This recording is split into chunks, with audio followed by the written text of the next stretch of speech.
Ada seekor hiu di dunia ini yang sangat gemar belajar. Bahkan di penjara ia selalu memegang sebuah buku.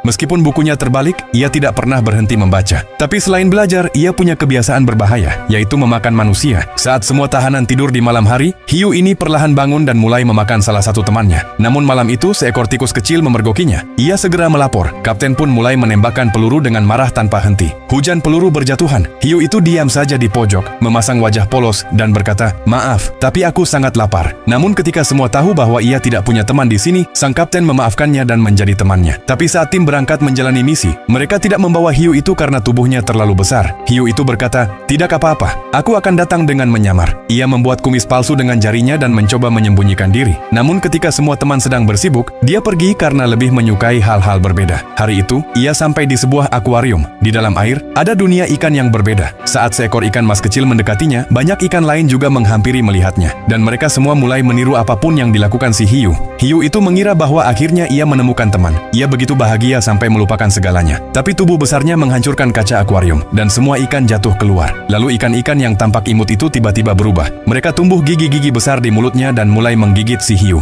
Pada saat yang sama, bom badut yang dibuat hiu itu meledak. Air tumpah kemana-mana. Bangunan pun mulai runtuh, dan si hiu terseret arus. Tapi hal yang paling aneh adalah hiu sebesar itu ternyata tidak bisa berenang. Ia terbawa sampai ke tanah dan mulai menangis sedih. Tepat saat itu beberapa tentara mulai menembakinya. Tetapi kulit tebalnya menyelamatkannya. Ia perlahan bangkit dan mulai berdiri lagi. Pada saat yang sama, bintang laut raksasa datang ke kota. Ia melepaskan anak-anaknya dengan menempel di wajah manusia dan membuat mereka pingsan. Tapi hiu itu selamat karena ia tidak punya wajah. Perang pun berakhir dan hiu itu berpikir lagi, "Biarkan aku mencari sesuatu untuk dimakan."